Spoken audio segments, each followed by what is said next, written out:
Daniel Dabriou, photographe né et résident en Guadeloupe, nourrit dès son enfance une passion profonde pour la photographie. Imprégné d'un milieu culturel où l'oralité tient une place centrale, il questionne sans cesse l'interaction entre l'image et le verbe. Son œuvre photographique met l'homme au cœur de ses explorations, cherchant à dévoiler ses multiples facettes et à transcender les stéréotypes souvent associés au territoire caribéen. Son approche photographique est plurielle, combinant le documentaire, la mise en scène et la recherche en studio. Son travail est hybride, il se fait en numérique et en argentique.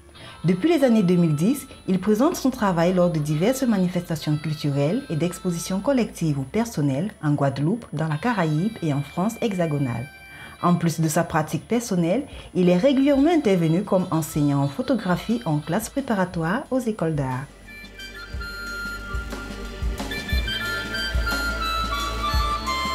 La pause d'art.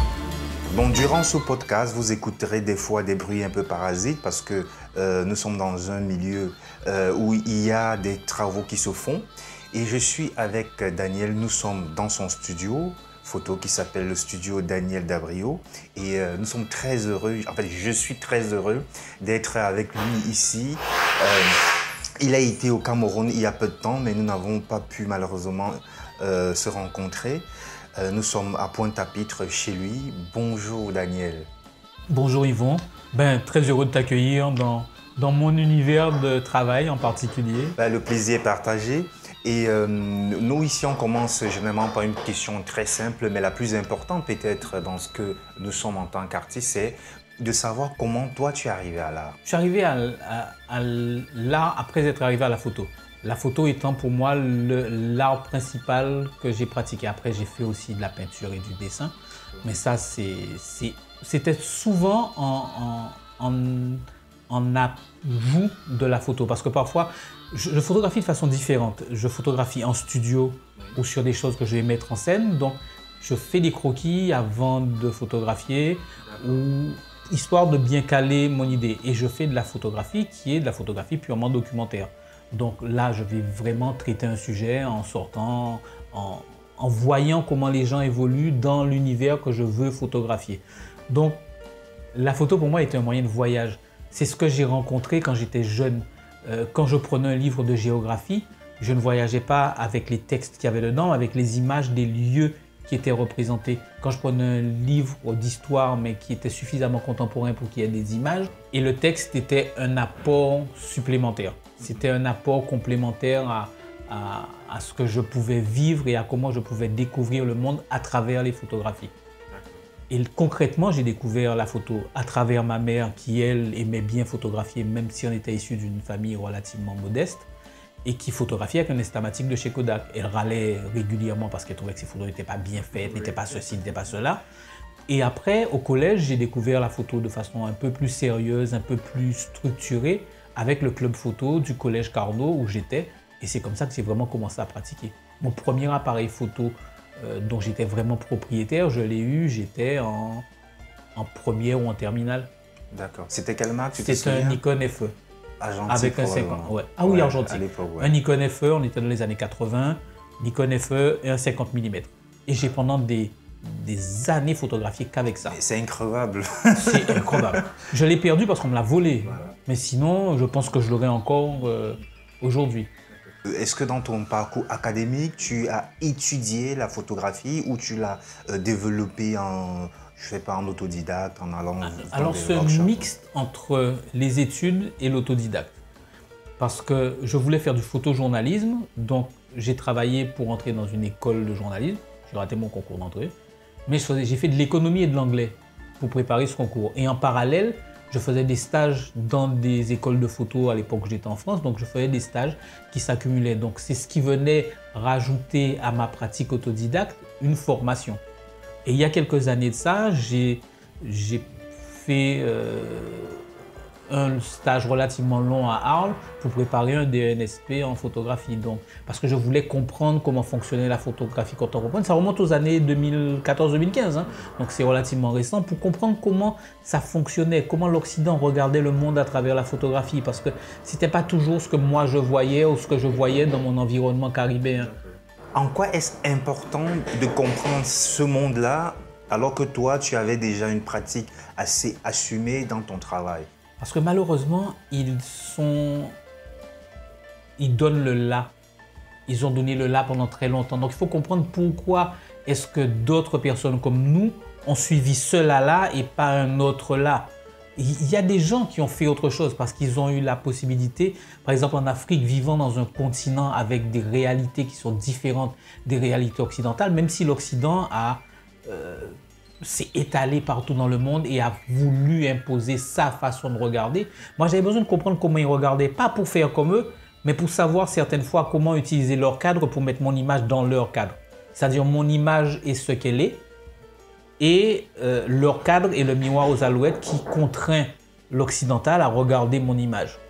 Je ne veux pas que mon cadre soit le leur, je veux que mon cadre soit ce qui m'anime moi. Ce qui fait qu'aujourd'hui, je suis Daniel Dabriou, je vis et je travaille majoritairement en Guadeloupe. Donc, comment est-ce que je fais pour exister en ayant une écriture qui va être la mienne, même si je mixe des choses différentes. Mais j'avais besoin de comprendre aussi. Ça me permet de mieux me comprendre, de mieux comprendre les influences induites qui m'emmènent parfois à penser d'une certaine façon. Parce que c'est une influence occidentale qui a parfois parasité des regards qui sont des regards autres que les leurs. En disant la norme c'est ci, la norme c'est ça. On regarde la photographie contemporaine, l'histoire de Walker Evans et de comment la photographie documentaire doit fonctionner. On avait le style documentaire et aujourd'hui on se rend compte que ce style documentaire à travers la planète a évolué. Qu'il n'est plus avec cette forme de distance, cette forme de pseudo-neutralité qui à mon avis n'a jamais existé. Ah, ça c'est certain. Voilà. Aujourd'hui, la subjectivité rentre dans la pratique photographique documentaire et ça, c'est quelque chose d'extrêmement important. Mais il faut comprendre comment ça marche. Bien sûr, d'où la nécessité de la formation parce que cette question m'intéressait au plus haut point parce que moi, je suis de ceux qui se sont formés en regardant d'autres faire. Je n'ai pas eu un parcours académique lié aux arts ou à la photographie, mais je suis quand même toujours resté conscient du fait qu'il est très important de connaître les canons, les standards, afin de pouvoir les briser ou les déconstruire dans son travail, d'où la formation. Oui, mais moi, c'est vrai que c'est des bouts de formation qui se sont accumulés. Ça a été des rencontres avec d'autres photographes dont j'ai été l'assistant. Ça a été des choses qui se sont accumulées et qui m'ont permis de mieux regarder l'environnement dans lequel je suis. C'est-à-dire que ça a formé en partie mon regard, mais ça a surtout permis de comprendre les autres regards que j'ai autour. Il y a des gens, parfois, je vais voir des expos et je sais pertinemment que je n'aurai aucune sensibilité à ça, mais je vais voir pour comprendre un peu plus. Je regarde aussi bien des choses que j'aime que des choses que je n'aime pas, parce que ça permet de comprendre le regard de l'autre, le regard que l'autre porte parfois sur nous, le regard que nous on porte sur eux. Moi, je vois comment, par exemple, certaines personnes vont vouloir photographier Paris en disant « waouh, machin », et ce que d'autres personnes vont photographier de Paris. Quand on vient d'un environnement occidental et quand on vient d'un environnement caribéen ou africain, on ne regarde pas les mêmes choses. C'est deux regards différents. Et ça, il faut qu'on réussisse à le cultiver. Moi, je sais que ça fait partie de ce que j'essaie de cultiver le plus chez moi. Avoir cette sorte de construction d'un regard qui va être un regard qui me sera propre, influencé par mon environnement. C'est important pour toi d'avoir conscience de ce regard-là, de ton regard. Et non pas laisser aux uns aux autres te dire comment est ton regard. Oui. Ok, ça c'est super important. Je trouve que c'est extrêmement important. Tout à fait. Et je vais un peu revenir en arrière. On fera très souvent des ping-pongs entre les temporalités de ton histoire. Parce que pour moi, la quintessence des fois de l'être humain, c'est dans son enfance, dans les moments de l'apprentissage. Et toi, tu me disais plus haut que tu as été dans ce lycée où tu as rencontré vraiment la photographie. Est-ce que tu peux nous en parler plus au collège pour ceux qui nous écoutent en Afrique, le collège, c'est de 6e en 3e. Oui, tout à fait. Voilà. Donc, c'est à ce moment-là que tu es rentré et rencontré la photographie. comment se faisait la pratique déjà à ce moment? Et la bonne question aussi, c'est de savoir si c'était en Guadeloupe ou sur Paris. Non, c'était en Guadeloupe, c'était à Pointe-à-Pitre. À Pointe-à-Pitre. Moi, je suis d'une commune qui est juste à côté de Pointe-à-Pitre. J'ai fait mon collège à Pointe-à-Pitre. Et c'était vraiment une pratique de club. C'est cette notion de club où il y avait un jeune comme moi, en fait, qui gérait le club, qui lui était passionné de photo, mais qui en faisait depuis plus longtemps. Moi, j'étais en 4e à l'époque. Lui, il gérait le club, le collège avait 2-3 appareils photo, on était en argentique, on s'achetait de la pellicule, on sortait en ville, on faisait des photos, on développait les photos. On est en argentique, il ne faut pas oublier qu'on est dans les années 77, 78, un truc dans le genre, 76. Donc on est à une période où, en Guadeloupe en 76, il y a eu la soufrière qui était rentrée en éruption. Donc on est dans une période où il y a des choses qui bougent en Guadeloupe, plus ou moins, et on est des jeunes à regarder avec le si peu de savoir que l'on a. Et une pratique qui est une pratique, j'allais dire, enrichissante, parce qu'on voit notre espace de vie. On n'allait pas très loin, on allait dans Pointe-à-Pitre, on regardait Pointe-à-Pitre à travers un appareil photo, point. Donc c'était vraiment un travail plus ou moins d'archivage contemporain déjà à ce moment-là, de raconter. Peut-être qu'avec le recul, oui, on pourrait peut-être qualifier ça comme ça. Mais moi, par exemple, j'ai pas de traces de ces photos-là. C'est vraiment, mais je me rends compte aujourd'hui. Oui, oui. Parce qu'à l'époque, ce qui était important, j'allais dire à la limite, c'était plus le geste de sortir, de photographier, de voir des choses, de voir quelle esthétique on allait pouvoir mettre dessus. Et puis une fois qu'on a fait la photo, le week-end, la semaine d'après, le mercredi après-midi, après on allait retourner, on allait développer parce qu'on avait fait des photos un mercredi, on allait développer le mercredi d'après. Donc il y avait une semaine pendant laquelle c'était une sorte de flou, on imaginait, on fantasmait les photos qu'on avait faites. Oui, j'imagine. Parce que l'argentique, c'est extraordinaire parce que tant que tu n'as pas tiré la photo, tu ne sais vraiment pas à quoi elle ressemble. Tu sais ce que tu as photographié, mais est-ce que tu es arrivé à obtenir exactement le résultat? À l'époque, on était des débutants. Il ne faut pas quitter ça des yeux. Il n'y a pas YouTube qui te dit « ouais, mais il faut bien régler comme ci, comme ci, comme ça ». Il y a quelques bouquins, donc on apprend de façon…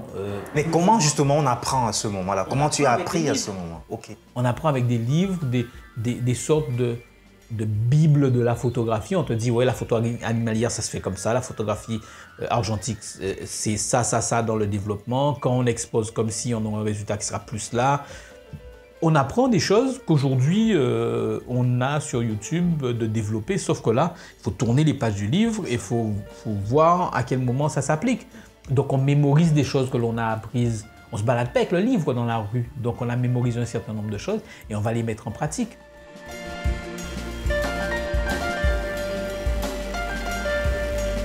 La pause d'art. Et je suppose qu'au-delà de ce travail que tu faisais pour le collège, en famille aussi, tu étais devenu un peu le portraitiste de… Ok, d'accord. J'avais pas d'appareil photo. il y a ça aussi. Et l'instamatique comme avant, c'était un instamatique Kodak. Faut pas non plus lui demander de faire ce que faisait, je crois que c'était un Zénith ou un Minolta qui devait y avoir au collège. Donc on était sur des boîtiers comme ça. Donc on n'a pas les mêmes possibilités de réglage. Donc on découvre qu'il y a des réglages sur les appareils photo. Parce que pour moi, avant, il y avait juste le truc avec un petit soleil, un petit nuage, on tournait la petite molette, on faisait la photo.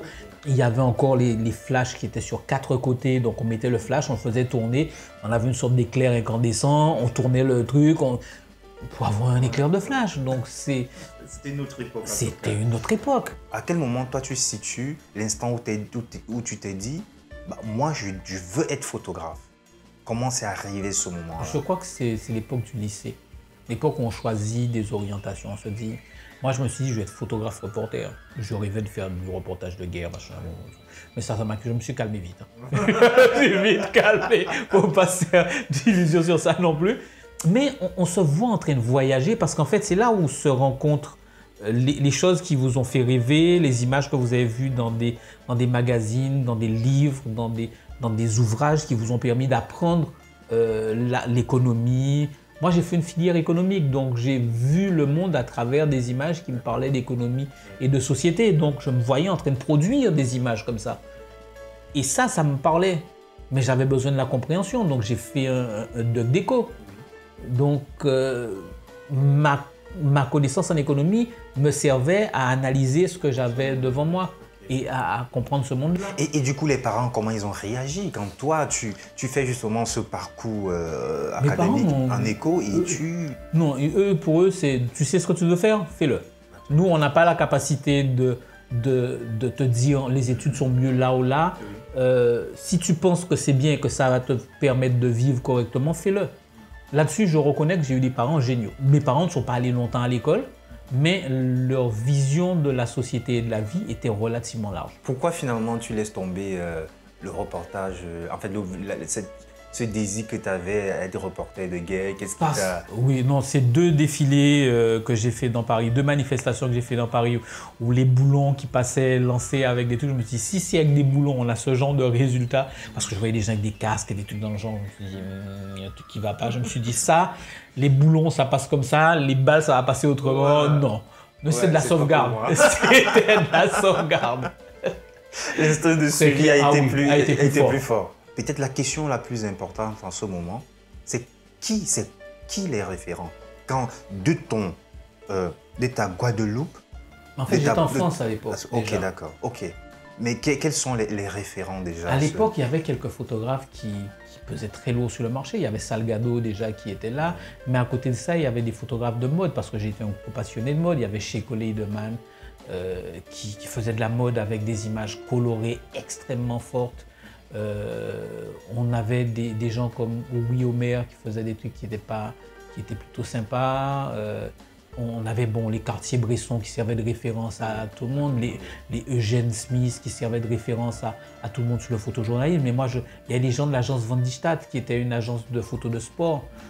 Moi, j'ai fait de la natation en compétition et je voyais. Et il y avait des gens qui faisaient des choses qui étaient très différentes et qui me parlaient. Donc, j'ai touché à plein d'univers très très différents. Et l'objectif, moi, c'est de revenir en Guadeloupe.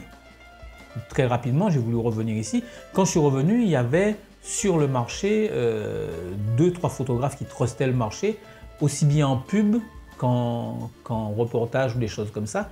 Et comme ça a eu du mal à démarrer quand je suis revenu, parce que je voulais que ça redémarre relativement vite, je suis reparti me former sur du graphisme. Parce que j'ai découvert le graphisme à ce moment-là, entre deux, avec la personne avec qui je vivais à l'époque, il y avait une amie qui travaillait chez CLMBBDO, donc la pub, ça commençait à me parler aussi. Et en fait, je me suis fait voler mon matériel photo et j'ai continué, j'ai arrêté la photo pendant pratiquement 15-20 ans. Et j'ai fait que du graphisme. J'ai été le DA de 2 agences de pub. Et puis après le LKP, pendant le LKP, j'ai... non, ouais, 2009.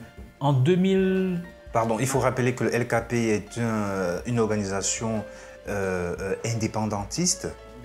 En fait, ça a été une période où c'était le lienage contre profitation. C'était une mise ensemble de personnes pour lutter contre tous les excès qu'il y avait, aussi bien sur l'achat de denrées alimentaires que sur les relations entre les patrons et les employés, où on s'est retrouvé avec une grève qui a duré 44 jours en Guadeloupe et qui a bloqué littéralement le territoire, qui a fait évoluer certaines choses et moins d'autres. Donc, c'est ça le LKP. Et moi, j'ai recommencé à faire des photos peut-être à la naissance de ma fille, en 98.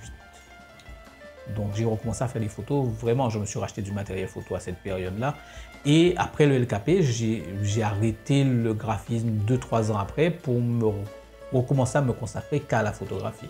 Comment justement ce graphisme-là influence aussi ton travail? Comment tu l'utilises dans ton travail de photographe? En fait, ça a changé ma façon de... Par exemple, je faisais très peu d'images en studio, j'ai commencé à en faire de plus en plus parce que le besoin de structurer certaines images pour avoir un discours comme celui-là.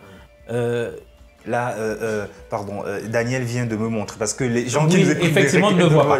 Il vient de me montrer une des photos, ce qu'on appelle des fois photos corporate, qu'il a eu à faire. Et en fait, j'ai utilisé le graphisme dans ma façon de regarder. Ça a influé aussi l'esthétique de mes images. Et je me rends compte au fur et à mesure. Parfois, je me rends compte aujourd'hui en me disant, si j'avais agi directement sur une image qui est documentaire, est-ce que je l'aurais faite comme ça? Ça me donne aussi la tentation parfois de fabriquer des images documentaires qui sont plus conceptuelles que documentaires, mais alors qu'elles documentent une réflexion. Donc ça a amené cette partie peut-être plus conceptuelle dans ma façon de photographier. la pose d'art? Moi, ça m'intéresse beaucoup cette partie-là. Quand tu dis que utiliser le graphisme pour créer des images qui deviennent, en fait, qui font documentaire. Oui. Est-ce que tu peux nous en parler un peu plus? En fait, parce que je te pose cette question oui. parce que au Cameroun d'où je viens, il y a un gros débat entre les photographes, je dirais peut-être esthétisants par rapport au graphisme et tout, et ceux qui se disent des photographes puristes et les photographes d'auteur, tu vois un peu ce genre de délit là. Et voilà, je crois que ton explication pourrait un peu participer à ce débat-là. Le photographe, moi je considère qu'il n'est pas limité dans ce qu'il va produire. Un photographe documentaire, j'allais dire pur et dur, qui ne va produire que directement sur le terrain, va produire une image avec une esthétique, avec une objectivité ou une subjectivité sur un sujet. Et ça fonctionne. Mais il peut aussi décider de produire une image qui va documenter un sujet, mais de façon plus conceptuelle. C'est-à-dire qu'il va peut-être fabriquer son image, il va peut-être rajouter des éléments extérieurs à la réalité du lieu pour toujours parler du même sujet. J'ai une série que j'ai faite qui est une série faite en studio, mais qui parle de l'origine de la population que l'on a ici. Ce sont des portraits où on ne voit pas le visage des gens parce qu'ils bougent la tête, et derrière eux, il y a un champ de canne. Et ce champ de canne représente toute notre histoire, c'est-à-dire que l'esclavage s'est appuyé dessus, nos premiers ancêtres arrivés ici ont travaillé dans ces champs de canne, et aujourd'hui, que l'on soit notaire, avocat, médecin, agriculteur toujours, ou des choses comme ça, on a la même origine. Et en fait, je parle de ma société alors que je viens de fabriquer de toutes pièces une image dans un espace qui est un studio. Est-ce qu'on peut dire que c'est documentaire ou pas? Mais je refuse d'avoir ce frein-là. C'est ça. Mais pour moi, c'est une approche très intéressante parce que, comme je te disais, ce débat vraiment divise énormément la société des photographes chez moi sur la question de la retouche. Mais toi, ce que tu viens de me décrire, pour moi, c'est une image très forte. Comme elle est conceptuelle, oui. C'est pas de l'illustration, tu vois. C'est une image qui, pour moi, mériterait de rentrer dans un musée, par exemple. Mais ça, c'est super intéressant. Mais on prend par exemple, comment il s'appelle Omar Victor Diop. Oui, le photographe sénégalais. Ces images sont retouchées. Elles sont structurées, elles sont mises en place, mais on voit son discours systématiquement. Il n'y a pas de doute à avoir dessus. Quand il se photographie en tirailleur sénégalais et qu'il se reproduit, on voit ce dont il veut parler. C'est-à-dire qu'en fait, il va utiliser la photo pour produire une image qui va parler aux gens de quelque chose de concret. Ce ne sera pas de la photo documentaire directement, ce sera une photo conceptuelle, mais l'intensité du message restera là. Et je ne pense pas qu'il faille opposer des esthétiques ou des styles photographiques. Il faut voir quelle est la force du message que l'on peut faire passer en utilisant des outils ou en utilisant une façon de photographier qui est... Comment s'en nourrir, comment se nourrir de telle esthétique ou d'une autre, c'est super important. Et bon, j'espère que le message arrivera aux bonnes oreilles. Et mais après, je voudrais savoir aussi sur la question des thèmes qui t'intéressent toi en photographie. Quels sont les thèmes que tu as abordés et qui pour toi font sens dans ce que tu veux montrer? J'ai beaucoup travaillé autour de la relation entre l'homme et le territoire dans lequel je vis. Alors, qu'on les voit ou qu'on ne les voit pas, les humains dedans, c'est vraiment comment on vit et qu'on habite un territoire. Est-ce que le territoire fait l'homme? Est-ce que l'homme fait le territoire? C'est une question que je me pose jusqu'à aujourd'hui. Et ça, c'est le sujet principal de ce que je traite. Après, j'ai traité d'autres choses parce que j'avais envie de pousser un coup de gueule. J'ai fait une série qui ressemble à de la pub sur la consommation. Mais c'est une série qui est purement graphique, qui est faite en studio et qui utilise des codes qui ne sont pas ceux de la photo, ni documentaire, ni quoi que ce soit, qui utilise des codes de la pub pour dire aux gens, voilà, on reçoit ces produits-là de l'extérieur, ça veut dire que l'extérieur nous dit ça. Parce que les photos, sur les images elles-mêmes, il y a du texte. Et en face, il y a ce que nous on est. Quelle réponse on apporte à cela? Mais à côté de ça, je passe du temps à photographier des gens en extérieur, dans la rue, dans les villes, dans des lieux différents, parce que c'est intéressant. Hier, j'étais dans un dépôt à sucre à Marie-Galante et j'ai passé mon temps à photographier des gens en train de charger du sucre dans un bateau. Et c'est une photographie documentaire, directe. Et ça me motive parce qu'en fait, ils ont eu des soucis à un certain moment avec un tapis et on est resté à discuter avec les gens qui travaillent là. Donc, on parle, on échange, je vois leur travail différemment, ils m'expliquent comment il a évolué à travers le temps. Les photos que je fais après cette discussion-là changent parce qu'ils ont une posture où ils sont plus ouverts au fait que je les photographie directement. Même s'ils n'étaient pas fermés, là, en fait, on a vraiment l'impression qu'ils agissaient pour que la photo puisse montrer un maximum ce qu'ils font. C'est-à-dire que même eux vont chercher à se dépasser dans leurs actions pour qu'on puisse les voir différemment. Et l'idée qu'ils puissent figurer dans un ouvrage à terme, ça leur plaît parce qu'ils parlent eux aussi de ce qu'ils font. C'est top et ça montre bien l'importance d'être au plus proche de son sujet, presque en immersion, d'avoir cet échange-là afin de nourrir son travail aussi. Ah, très clairement. Le fait de pouvoir échanger avec les gens que l'on photographie, je trouve que c'est un plus.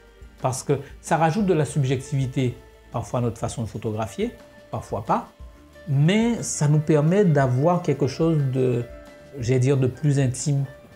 C'est-à-dire qu'on n'est pas on ne sera pas forcément dans cette notion de distance photographique parce qu'elle va peut-être s'abolir, mais les gens, on n'aura pas forcément des regards caméra ou on aura certaines fois un regard caméra qui sera très intense et qui participera à la force de l'image. Donc, je trouve que ça enrichit l'échange qu'on crée avec les gens que l'on photographie, je trouve que ça enrichit l'image que l'on produit. Ok. Donc, toi qui as cette expérience de la photographie dite de studio et de la photographie en milieu naturel ou en extérieur, est-ce que tu prépares, à chaque fois que tu es dans un milieu ou dans un autre, est-ce que tu le prépares différemment, Dany? Quand je suis en extérieur, je vais prendre un exemple qui est tout simple. Je fonctionne comme si j'étais un verre vide. Je sais que je vais photographier tel espace avec des gens qui font ça. Mais je ne pars pas en me disant il faut que j'ai ça comme image, il faut qu'il y ait ça parce que ça va bien illustrer le truc. S'il y a des ça, tant mieux. S'il n'y a pas, je ne suis pas sous stress parce qu'en fait, je vais prendre ce que je trouverai. Je ne vais pas forcer pour avoir. Tandis que quand je suis en studio, je vais vers un résultat qui est précis. Je sais ce que je veux dire. Donc en studio, je vais fabriquer mon image. Elle sera construite de A à Z. Le type de lumière que je vais utiliser, le type de décor que je vais utiliser, s'il y a des reflets dans l'image, s'il n'y a pas de reflets, si l'image est... Tout va être contrôlé parce que, en fait, je vais fabriquer une idée, je vais transformer une idée en image. C'est-à-dire que ma photo, c'est peut-être caricatural ce que je dis, ma photo ne sera pas le résultat, hein, ce sera l'idée que j'ai en tête. Et quand j'aurai réalisé cette idée-là, la photo sera la monstration de l'idée que j'avais. Ce sera une sorte d'extériorisation d'une idée. Vraiment le truc qui est, j'ai une idée, je veux que ce soit, je sais pas... Tu vas jusqu'à faire des esquisses comme tu... Oui. Et en fait, je vais fabriquer un truc par rapport à une idée que j'ai. D'accord. Dessiner ce que tu veux voir à l'image, des choses comme ça. Mettre en place, mettre bout à bout des éléments. Et là, effectivement, je vais... Et dans l'un ou l'autre milieu, quelles sont les difficultés que toi tu rencontres pour mettre en place tes idées? En studio, c'est souvent la technique.